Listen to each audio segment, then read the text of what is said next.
First, there was ClimateGate, the scandal with hacked emails that suggest scientists have abused data for research on global warming.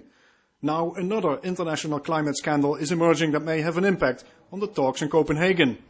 Europe's top police body Europol, the closest thing that the EU has to the American FBI, has exposed a massive fraud with the Union's official market in carbon credits, the emission trading system. The fraud is costing taxpayers in a handful of European countries more than €5 billion. That's more than $7 billion. And it also raises doubts about the effectiveness of carbon trading as a measure to curb emissions. Europol Director Rob Wainwright issued the following statement. These criminal activities endanger the credibility of the European Union emission trading system and lead to the loss of significant tax revenue for governments.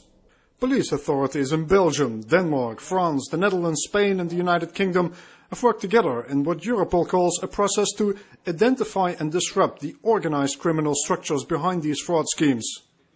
Let's see if I can explain the scheme using this graphic provided by Europol.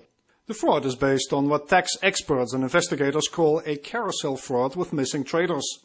This carousel generates money by stealing value-added tax or sales tax from the national governments. The first step of the criminals is to open a trading account with a national carbon registry in the name of a newly registered company. From there, this company buys EU emission allowances in another country on one of the 6 official carbon exchanges. After that, these emission allowances are moved to another country and subsequently sold to an unregulated broker in yet another country. This broker then charges VAT or sales tax on the transactions, and he does not pay the collected VAT to the tax authorities.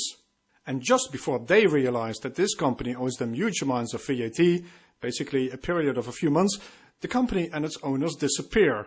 A new company then is set up, using other frontmen to repeat the carousel. The crime rings that run such schemes can have several dozen or hundreds of companies whose real owners are difficult to trace. Basically, this type of fraud is possible because European countries continue to disagree on single market tax legislation.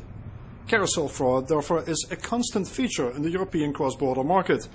Until recently, though, it only happened mostly with shipments of valuable goods, such as iPods or flat-panel TVs, not with carbon credits. The emission trading system in Europe was set up in 2005 as part of the European Union's efforts to curb emissions of greenhouse gases. This topic now is at the top of the agenda at the UN Climate Summit in Copenhagen this week and next. This unprecedented and massive fraud is likely to prove a major embarrassment for EU negotiators. Raymond Franken, EUX TV.